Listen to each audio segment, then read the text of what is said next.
Hello guys, this is Akshat Pandey from VedicAkshat.com, and today we are going to talk about a very basic thing, that how do we do mantras, what we should do that our mantras are accepted and we get maximum benefit from what we are doing.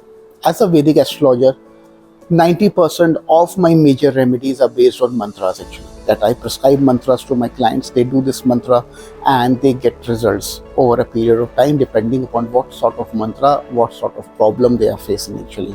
So I needed to make this video for all the people, so at least you should know some basics of doing the mantras. So one of the first basics of doing the mantra is that whenever you're doing a mantra in which it starts with Om, then it is a sthira mantra. Sthira mantra means that it is best that you are seated on an asan, you are not moving, and then you are doing the mantra. That is the first thing. Any mantra that does not start with Om, then you can do it while walking or while working, whatever you like actually. But most of the mantras start with Om and they denote that Om is sthira. Shiva is very, very fixed. So you need to be seated down on an asan and then do that mantra. That is the first thing actually. Second thing is that which direction we have to face while doing a mantra.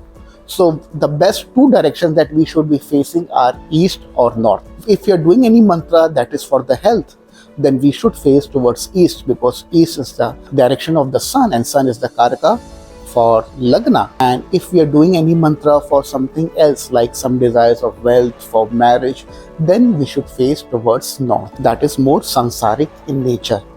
Northern direction, that is the planet, that is the direction of Mercury actually, and it is more rajasic. Another thing that you can do is that if you're doing mantras in the morning, face towards east. If you're doing mantras in the evening, then face towards north. That is a very good rule that everybody should follow. Now this is the second thing. Now what's the third thing is that?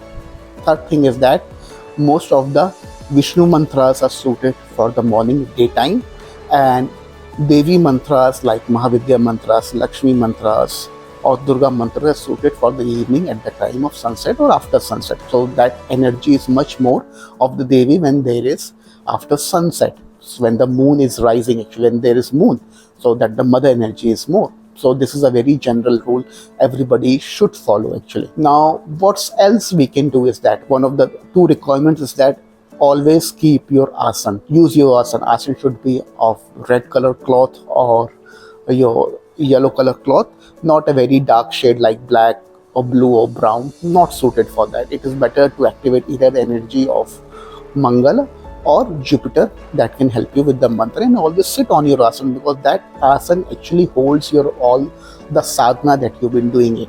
That is the first thing, and your asan is very, very personal to you. So do not give it to anybody. That asan is especially for you. You should keep it with you and try to keep it clean, try to keep it in a good place. Don't make it dirty, because that asan holds your position. That asan is the one that is the pillar that can hold you between this world and to the next, and asan becomes very, very important. The second thing is that your rosary beads, your malas, whatever mantras you do, your malas are very, very personal. There are rules of holding the mala, like the index finger should not touch it, you should not cross the Sumeru Parvat. These are general rules that you should learn about how to hold a mala and about how to concealing your mantras. Concealing your mantras, that whenever you're doing a mantra on a mala, so then you should hide that mala so that you're concealing it.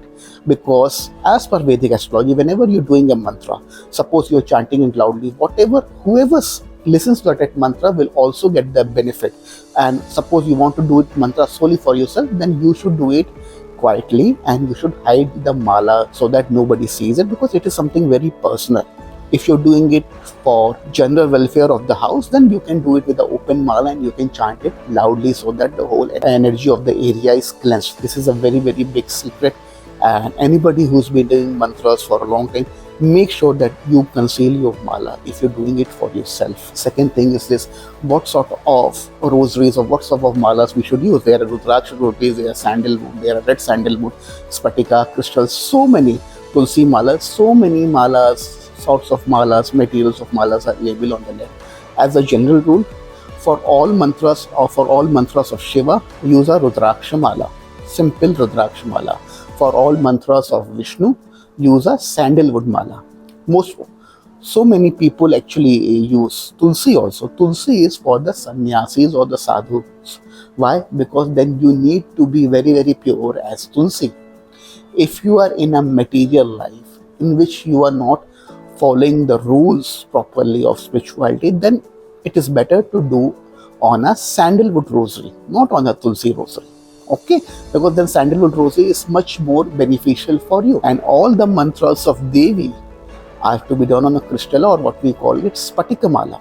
You can get it easily on the local shops actually. So these are the general basic types of malas that we are needing actually. Then there are others also. There is that sandalwood rosaries also that is used for Surya and Ganesh mantras. So we can go into different types of mantras of different requirements of as far as sadhana or mantras we're doing, what we should. In general, Rudraksh is suited for everything. If you're not able to find different malas, then just buy a Rudraksh mala, clean, keep it in your puja place, keep it properly, and then do it. So these are the things, very important things when you're doing a mantra sadhana, you're doing any mantra, so how to make it effective. And the method is to do it on your fingers. So what has happened, so that whatever we do, we are doing by the will of the God, but that is a different method actually. The best suited for everybody is to do on a rosary actually. And the last and the very important point, I have to tell that when you are doing mantra and any sort of sadhana, is to offer your prayer to your Ishta Devta. So once you completed your mantra, suppose you're doing mantras in the morning, and once you completed all set of mantras, then the most important part is to ask forgiveness for any of the shortcomings or mistakes that you made during the mantra. And believe me, everybody does some mistakes during mantra. Sometimes might wander here and there. Sometimes they started looking at their cell phones. So sometimes they mispronounce some words. Sometimes they hold the mala not right. So these are very general mistakes and everybody makes it. So it is always best to ask for forgiveness for any mistakes done during the mantra sadhana, and then ask your Ishta Devta to accept your prayers. That please accept that I am offering all these mantras to you. As a general rule in my parampara, what we do is that we offer all the mantras to Krishna. Why is that so? Because Krishna has the power to remove all flaws. So if there is any flaw or any mistake in any mantra, the moment you offer it to Krishna, all the flaws of that mantra, all the flaws of that puja are removed. So we offer it to Krishna every time when we are doing any mantra. And in the last, it is very important to do a Shanti Pratna, that everything has to be pacified, everything is calm and quiet.